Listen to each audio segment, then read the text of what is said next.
नमस्कार। Times of Swaraj के खास कार्यक्रम बड़ी बहस में आप सबों का स्वागत है। और आज बड़ी बहस में हम चर्चा करने जा रहे हैं कि पुष्पा झुकेगा नहीं।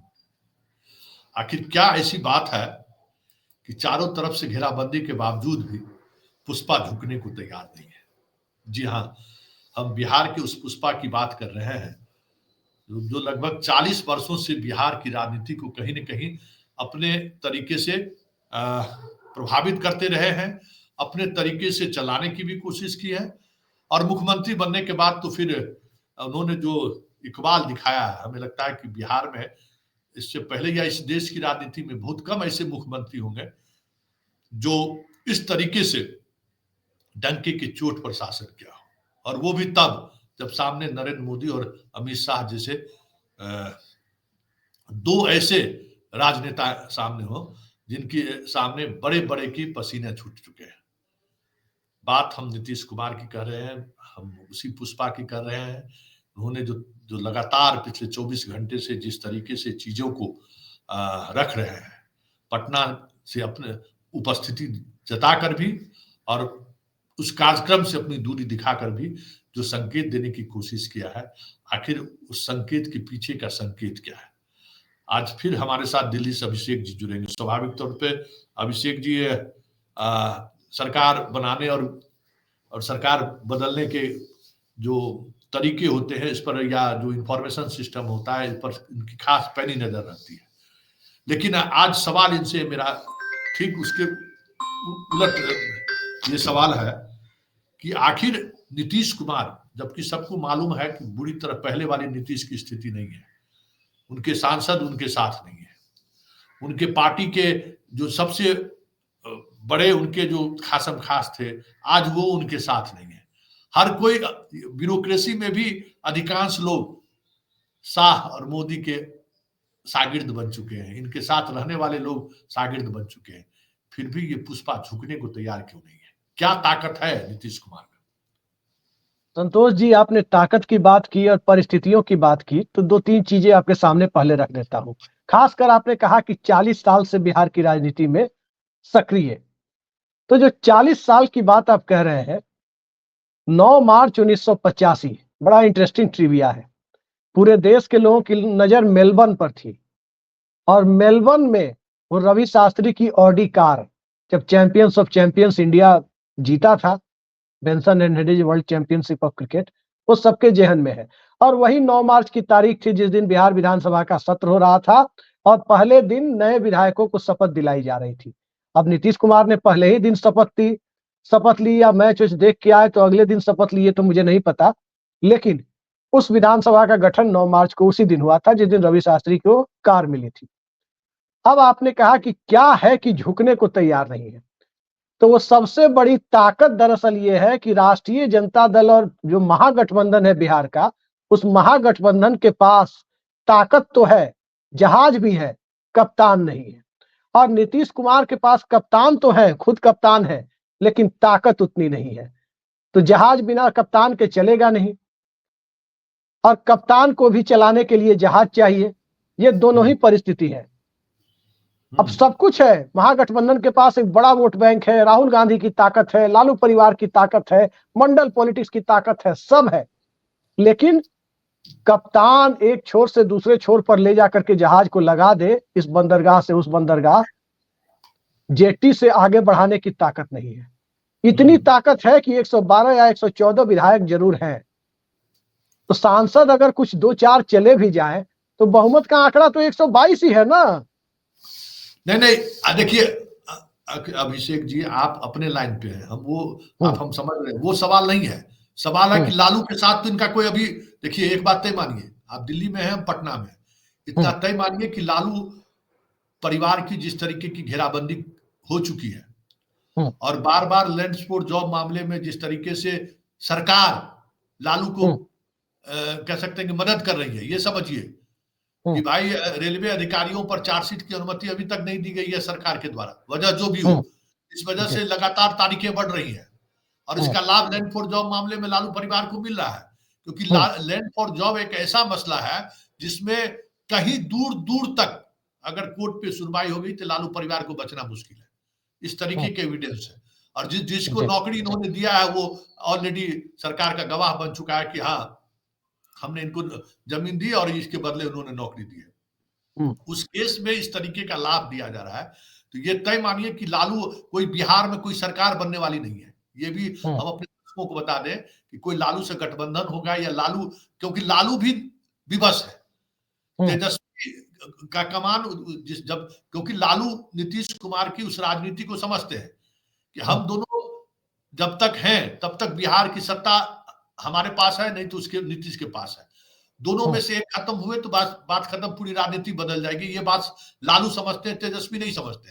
तेजस्वी जो जिस विलासतापूर्ण जीवन जी रहा है उसके लिए जेल जाना मुश्किल है। लालू के लिए जेल जाना तो पहले भी वो जेल जा चुके हैं। लालू उस दौर से गुजरे हैं जो चांदी के चम्मच से कभी खाया नहीं था, जो चांदी के चम्मच लेकर पैदा लिया। तो देखिए वो बात तो छोड़ दीजिए, संजय झा हो, ललन सिंह हो, अशोक चौधरी जैसे नेता हो जो नीतीश कुमार के खासम खास थे, ये भी वो पूरी तौर पर शाह के शागिर्द बन चुके हैं। ब्यूरोक्रेसी में दीपक कुमार हो चाहे जो भी ब्यूरोक्रेट्स हो, वो शाह के शागिर्द हो चुके हैं। लालू यादव भले वो चाह रहे हो कि सरकार हम दोनों मिलकर बना ले, तेजस्वी यादव पूरी तौर पर शाह के शागिर्द हो चुके हैं। ये बात आप मान के चलिए। इसके बाद भी ये पुष्पा अगर झुकने को तैयार नहीं है, कौन सी ताकत आपको लगता है कि ये झुक नहीं रहा है? क्योंकि जो 24 घंटे के अंदर पटना में जो कुछ भी हुआ, पूरे देश के विधानसभा के अध्यक्ष, पीठासीन पदाधिकारी सब लोग पहुंचे हुए, लोकसभा के अध्यक्ष पहुंचे हुए, राज्यपाल शिरकत कर रहे हैं, लेकिन चाचा भतीजा दोनों दूर है। कल मधेपुरा में उनको रुकना था, लेकिन रात में वो लोग आए। 12 बजे दिन तक उनका प्लेन लैंड करने की स्थिति, वो टेक ऑफ करने की स्थिति में नहीं था हेलीकॉप्टर, लेकिन वो इंतजार करते रहे, टेक ऑफ किए, किशनगंज चले गए, लेकिन कार्यक्रम में शिरकत नहीं किया। तो आखिर और अब पहले वाली मानसिक तौर पर भी नीतीश कुमार उस स्थिति में नहीं है। फिर भी अगर वो फाइट कर रहा है बंदा, तो आखिर उसकी ताकत क्या है, ये हम समझना चाहते हैं। ऋषि जी, जो ताकत की बात आप कह रहे हैं, उस ताकत पर इस चर्चा के पहले संतोष जी क्षमा चाहते हैं। संतोष जी, जिस ताकत की आप बात कर रहे हैं, उस ताकत पर चर्चा के लिए एक चीज आपको बता दें। कल राजभवन वाली तस्वीर देखी थी आपने, जब ओम बिरला को गुलदस्ता देने नीतीश कुमार गए थे? जिस पार्टी के लोग हरा वायरस कहते हैं, नीतीश कुमार हिमाचली टोपी पहन कर गए थे। और हिमाचल में 2 तरह की टोपी चलती है, मैं आपको बता दूं, आपको मालूम होगा। एक टोपी होती है भगवा पट्टी वाली, जो ज्यादातर भाजपा नेता प्रेम कुमार धूमल वगैरह पहनते हैं। और एक टोपी होती है हरे पट्टे वाली, जो कौरवीरभद्र सिंह जैसे लोग पहनते हैं। नीतीश कुमार, जैसे आप कहते हैं ना कि कमल में रंग भरने लगे थे, वो हरे पट्टे वाली टोपी में, उस फोटो को मैं आपको दिखा भी सकता हूं और शायद आपने देखा भी हो। दर्शकों को दिखा देते हैं, यह देखिए जी, हरे पट्टे वाली टोपी में नीतीश कुमार पहुंचे हैं। तो थोड़ा समझिए, ना बिहार का कल्चर है, ना बिहार में उस टोपी से ठंडा जाता है। उसे कान तो खैर ढकता नहीं है, हम तब मफलर बांधना ही पड़ता है कान बंद करने के लिए। नहीं, जरा उसमें हम एक करेक्शन कर देते हैं। नीतीश कुमार जो है एक्चुअली बिना टोपी के गए थे। अच्छा, ये टोपी किन्हीं ने उन्होंने वहां पहनाया है, क्योंकि आप देखिए नीतीश कुमार की जो ये तस्वीर है, ये बिना टोपी की ये तस्वीर है, समझ गए ना? उन्होंने कोई टोपी नहीं पहनी है, कोई अंदर में ही उनको कोई टोपी जरूर पहनाया है। और ये वाकई में जो पहनाने वाले जो भी शख्स हुए, हो सकता है कि ओम बिरला को ये याद नहीं रहा हो भाई हम जिस टोपी को हम ले जा रहे हैं, लेकिन ये क्योंकि उस टोपी बाद में पहनाई गई है, जिसने भी पहनाया हो नीतीश कुमार। तो टोपी सपोर्ट स्टाफ लेके गए होंगे कि ठंडा लगेगा हॉल में अंदर, तो पहना दिया जाएगा, दे दिया जाएगा, ये भी हो सकता है। लेकिन सवाल वो नहीं है अभिषेक, मेरा सवाल है कि आखिर इस बुढ़े में कौन सी ऐसी ताकत बची हुई है? देखिए फाइट कर रहा है। बुढ़ा टर्म का इस्तेमाल तो हम नहीं करेंगे। अपने हम दर्शकों को एक बात बता देना चाहते हैं कि नीतीश कुमार जिस तरीके से इस बार घिरे हुए हैं, आज तक कभी नीतीश कुमार को इतना लाचार और घिरे हुए मैंने कभी नहीं देखा है। और वाकई में ये है कि वो मानसिक तौर पर स्वस्थ भी नहीं है। लेकिन कल और पिछले 24 घंटे के दौरान देखिए उसने जो चीजें दिखाई है ना, वो कोई फकीर ही दिखा सकता है। जी, मैं आपको 2-3 चीजें इस पे क्लियर करता हूं संतोष जी। जब आप क्रिकेट मैच में देखते हैं कि कोई बैट्समैन घिर जाता है, चारों तरफ से घिर गया है। हम लोगों के जन्म के पहले की बात है, आप लोगों ने देखा होगा शारजाह का फाइनल, जावेद मियांदाद का लास्ट बॉल वाला 6 फाइनल में, ऑस्ट्रेलेशिया कप में 1 विकेट से पाकिस्तान जीता था।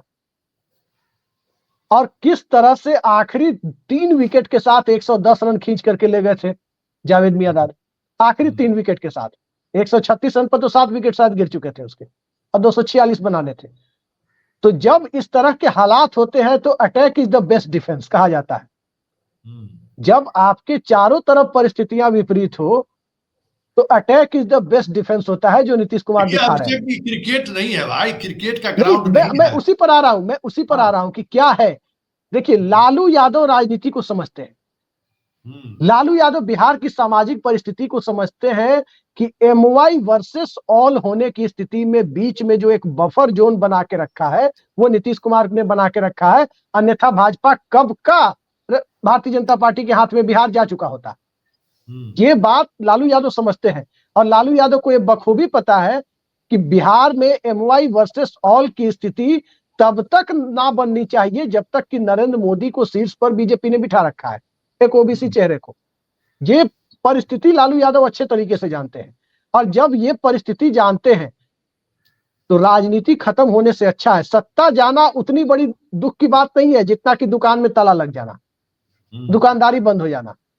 दुकानदारी बंद लालू यादव नहीं होने देना चाहते हैं। राजनीतिक दुकानदारी, प्रतीकात्मक शब्द में कह रहा हूं, राजनीतिक दुकानदारी तो नीतीश कुमार लालू यादव की भी चलवा रहे हैं, राजनीतिक दुकानदारी नीतीश कुमार भाजपा की भी चलवा रहे हैं। भाजपा की आक्रामकता को रोकना और राष्ट्रीय जनता दल को पूरी तरह अप्रासंगिक होने से रोकना, ये दोहरी जिम्मेदारी नीतीश कुमार ने एक साथ पिछले 2013 से ही उठा रखी है। अब देखिए, तो ये 2013 से ही ये उठा रखी है। अभिषेक जी, सवाल मेरा वो नहीं है जी, देखिए, बार बार हम कह रहे हैं आखिर वो ताकत। देखिए, नीतीश कुमार, जो हमने एक शब्द का इस्तेमाल किया, फकीरी, ये ताकत। देखिए, ब्यूरोक्रेसी में जो लोग आज शागिर्द बन चुके हैं शाह के, वो सारे कहीं न कहीं करप्ट हैं, सारे कहीं न कहीं किसी न किसी स्कैंडल से जुड़े हुए, चाहे जो भी हो। पॉलिटिकली जो सांसद या जो मंत्री या जो आप कह सकते हैं कि पार्टी के बड़े नेता आज शाह के शागिर्द बने हुए हैं, वो भी कहीं न कहीं उस दायरे में हैं, उस घेरे में। लेकिन नीतीश, देखिए, ये साधारण बात नहीं, असाधारण बात है कि उनके सारे सांसद उनके हाथ से बाहर निकल चुके हैं। ये बात तय मानिए कि एक भी सांसद इनके साथ रहने वाले नहीं है, इनके सारे सांसद इनके हाथ से निकल चुके हैं। विधायक सिर्फ इतने इंतजार में है कि ये करते क्या है, क्योंकि देखिए, इनके पास सिर्फ अब एक ही विकल्प है जहां तक हमें दिखाई दे रहा है, और वो विकल्प है कि राजनीति से एग्जिट करना, राजनीति से बाहर का रास्ता देखना। क्योंकि आरजेडी तो हम कह रहे हैं ना कि तेजस्वी इस मूड में नहीं है, और तेजस्वी दबा, वो भी शागिर्द बन चुका है, ये इतना मान लीजिए। लालू जो राजनीति कर रहे हो, लालू भी अब उस हैसियत में नहीं है, क्योंकि तेजस्वी और बाकी परिवार के अन्य सदस्य के दबाव में लालू भी है कि हमें जेल नहीं जाना है। और सबसे बड़ा हथियार बीजेपी के साथ या शाह के हाथों में जेल जाने भेजना ही है। इन सब परिस्थिति को समझते हुए भी अगर नीतीश इस मूड में है, क्या लगता है क्या होगा? देखिए, इसके पीछे सबसे बड़ा कारण यह है कि आज भी अगर राष्ट्रीय जनता दल के वोटर को किसी की लाइन पर चलना हो तो लालू यादव की लाइन पर चलेगा, ना कि तेजस्वी यादव की लाइन पर। वो बात बिहार में नहीं हुई है कि अखिलेश यादव ने अपने पिताजी को ही राष्ट्रीय अध्यक्ष पद से रुखसत करा दिया था और खुद राष्ट्रीय अध्यक्ष बन गए थे, क्योंकि उनके हाथ में मुख्यमंत्री की कुर्सी थी, सत्ता थी। शिवपाल सिंह यादव किनारे, भले स्क्रिप्ट कहा जाता है मुलायम सिंह ने लिखी थी, लेकिन वोटर अखिलेश यादव के पीछे खड़ा हो चुका था कि मुलायम सिंह बुजुर्ग हो चुके हैं।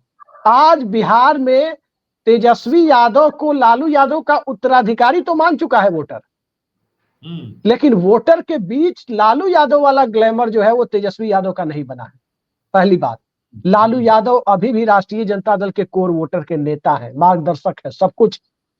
अब तक तेजस्वी यादव मुख्यमंत्री नहीं बने हैं, और लालू यादव देखिए एक पिता है, लालू यादव को पता है कि क्या होना है इस मामले में, सब कुछ पता है लालू यादव को कि क्या होना है इस मामले में, और उन्हें बखूबी पता है कि अगर इस बार नीतीश कुमार को नेता नहीं माना तो तय मानिए भारतीय जनता पार्टी नवंबर के विधानसभा चुनाव के बाद बिहार में घुस जाएगी। और जब बीजेपी बिहार में घुस जाएगी तो लालू परिवार में ऐसा तो नहीं है कि छोड़ देगी कि सजा याफ्ता नहीं कराएगी। लैंड फॉर जॉब का मामला, वो उत्तर प्रदेश वाली हालत नहीं है। वो बिहार में लालू, क्योंकि लालू प्रसाद के परिवार को राजनीतिक रूप से कमजोर करने का क्या हथियार है? तेजस्वी यादव को येन केन प्रकार सजा याफ्ता करा देना। सजा याफ्ता तेजस्वी यादव होंगे तो लालू परिवार में पार्टी पर कब्जे के लिए मचेगा घमासान, और इस घमासान को भारतीय जनता पार्टी भरपूर आनंद लेना चाहेगी। लालू यादव इस बात को जानते हैं कि चाहे यह काम अप्रैल मई में हो, चाहे यह काम नवंबर के बाद हो, होना तो है ही। इस बात को लालू यादव जानते हैं।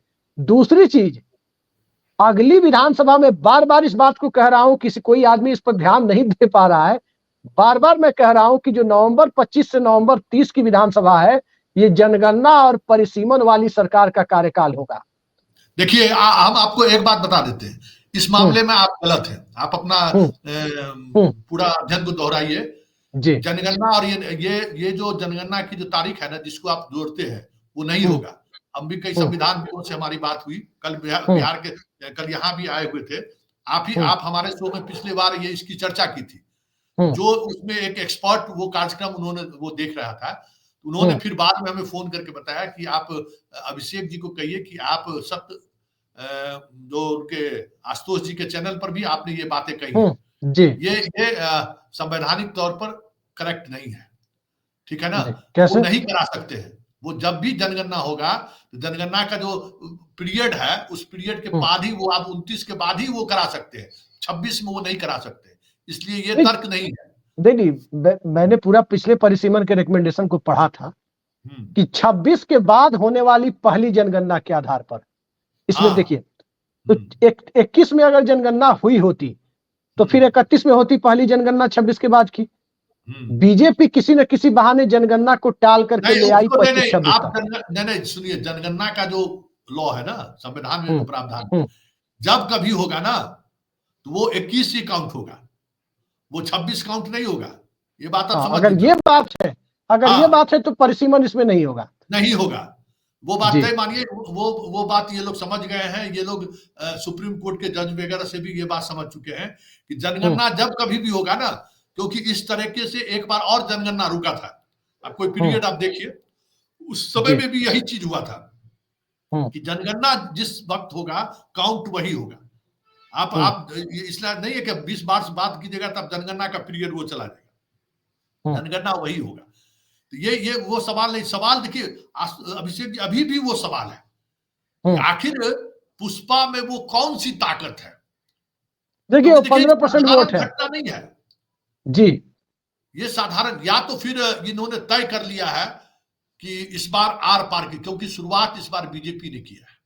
हालांकि हर बार शुरुआत कभी राजद रहता है तो राजद करता है, बीजेपी रहता है, लेकिन इस बार कुछ चीजें ऐसी साफ दिख रही है। जैसे आज ही विजय चौधरी को 10 बजे ही बुला लिए, विजय चौधरी, और जितने चेहरे आप देख रहे हैं उसमें सबसे विश्वसनीय चेहरा विजय चौधरी है, नीतीश कुमार।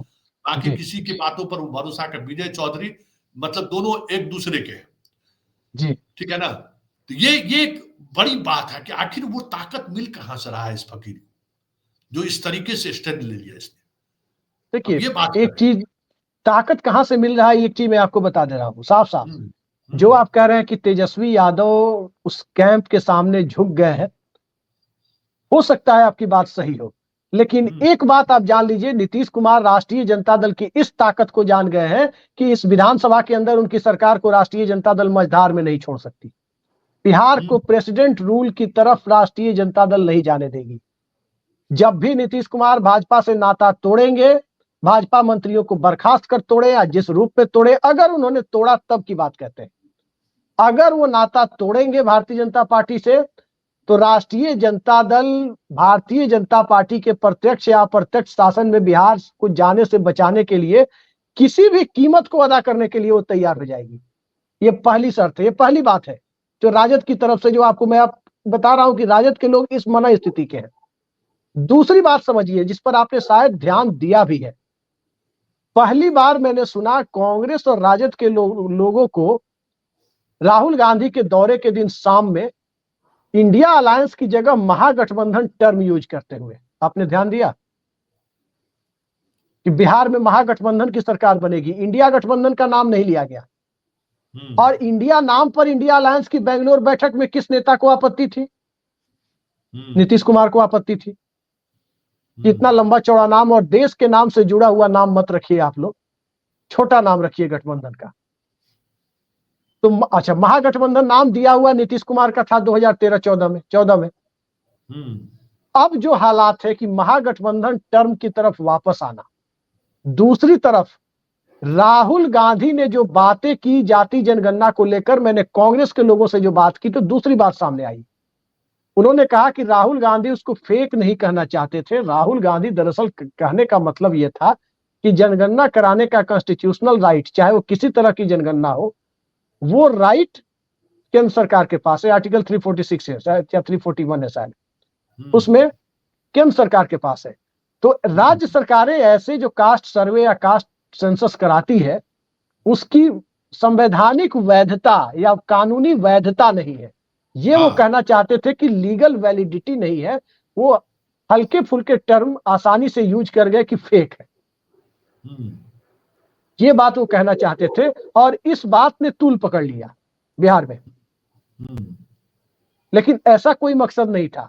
तो कई सारी चीजें हैं जिसको देख करके ये लग रहा है कि नीतीश कुमार, अगर भारतीय जनता पार्टी ने ज्यादा तंग किया, अब जैसे कल ही देखिए कहा जा रहा है स्लिप ऑफ टंग है, लेकिन दिलीप जायसवाल जो प्रदेश अध्यक्ष है क्या बोल गए हैं छपरा में? लोकप्रिय उप मुख्यमंत्री नीतीश कुमार। क्या है भाई? आदरणीय प्रधानमंत्री नरेंद्र मोदी और लोकप्रिय उप मुख्यमंत्री, मतलब दिमाग में चल रहा है क्या कि इनको उप मुख्यमंत्री बना के छोड़ना है? ये बार बार भाजपा नेताओं का ही स्लिप ऑफ टंग क्यों हो रहा है? नहीं, देखिए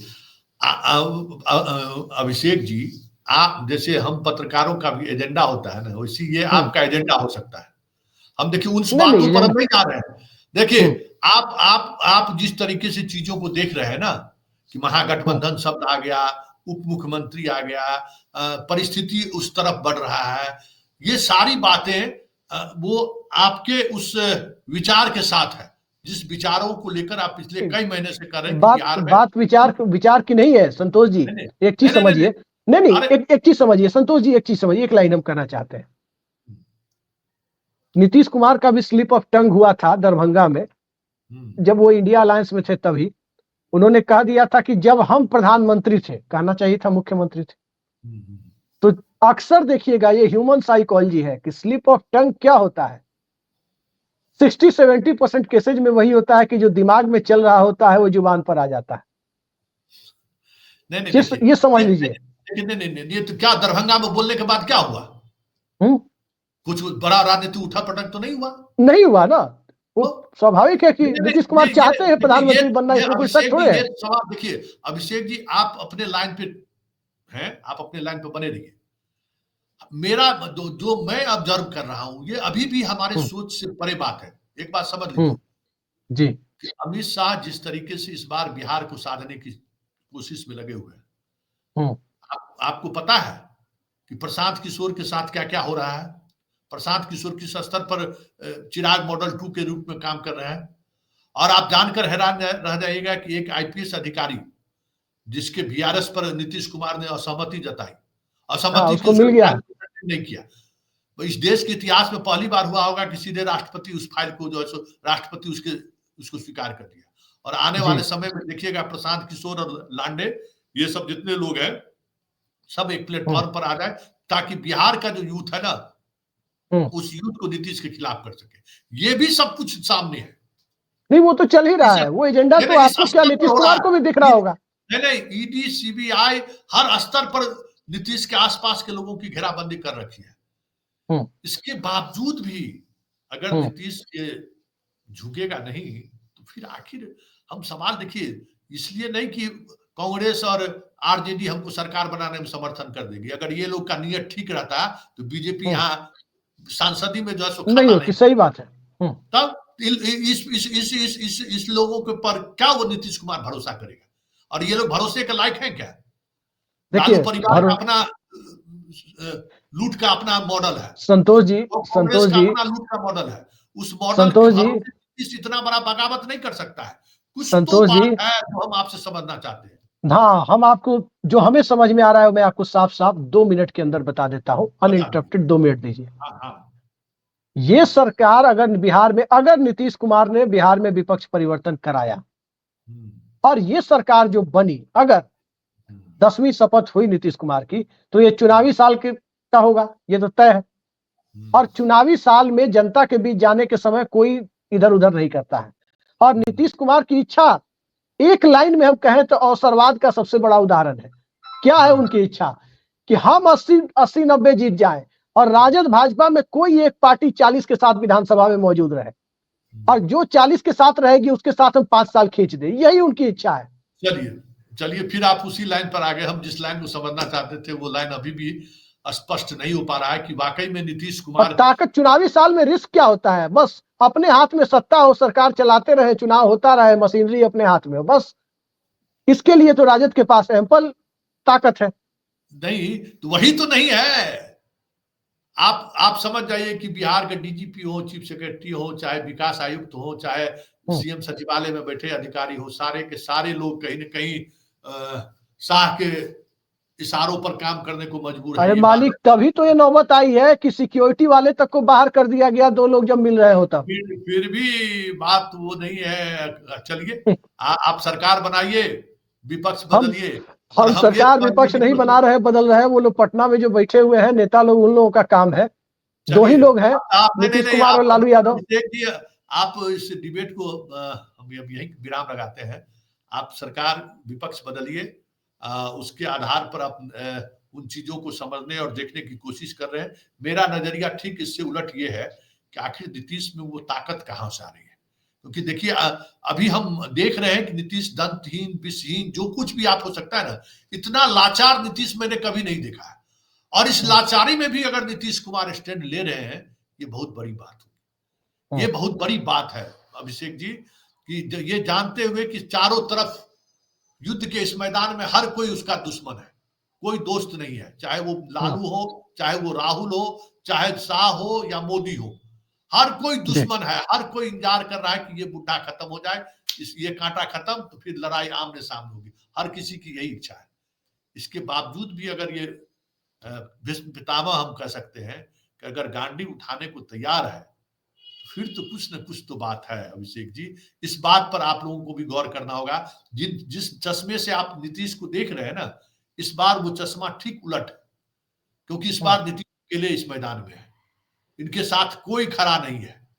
विजय चौधरी और विजेंद्र यादव भी उस उम्र के उस पड़ाव में है कि गांडी उनसे ठीक से उठ नहीं पाएगा। नहीं और तो जो पार्टी गांडी नीतीश कुमार से ही चलती है। विजय हाँ, चौधरी से नहीं चलती है, विजेंद्र यादव से नहीं चलती है, पार्टी नीतीश कुमार से ही चलती है। नहीं, नहीं, नहीं, विजेंद्र यादव अपने तरीके से 40 को 30 को विधायक जिताने में बड़ी भूमिका रहती है। ऐसा नहीं है। जदयू में एकमात्र विजेंद्र यादव ही नेता है जो अपने प्रभाव से भी तो ये बात है कि नीतीश कुमार के बाद जदयू में जनाधार जिनका थोड़ा बहुत आप कह सकते हैं वो विजेंद्र यादव का, ये हाँ, बात मानते हैं। मानते लेकिन हैं। पार्टी न जमीन पर संगठन मजबूत है न कुछ है। नीतीश कुमार ही संगठन, नीतीश कुमार ही चेहरा, नीतीश कुमार ही मुख्यमंत्री, सब कुछ नीतीश कुमार ही नीतीश है, सरकार, वर्कर सब सब कुछ है इस है, पार्टी में। सब कुछ है, लेकिन इस बार नीतीश कुमार इस तरीके से अकेले कभी नहीं दिखे हैं। ये बड़ी बात हम्म, है। अब देखिए कि ये होता क्या है। हमारी भी नज़र रहेगी, आपकी भी नज़र है। आप अपने जी, तरीके से चीज़ों को देख रहे हैं, मैं अपनी तरीके से चीज़ों को देख रहा हूँ कि हम्म, आखिर नीतीश कुमार इस हद तक क्यों उतर आए। ये बहुत हम्म, बड़ी बात है कि इस जी, कार्यक्रम से अपने आप को अलग करके नीतीश ने कहीं न कहीं सीधे-सीधे तौर पर बीजेपी को, शाह और मोदी को चुनौती दी है। अब इस हम्म, चुनौती को किस तरीके से बीजेपी लेती है, ये भी देखने वाली बात होगी। चलिए, इस कार्यक्रम को अभिषेक जी अब यहीं खत्म करते हैं।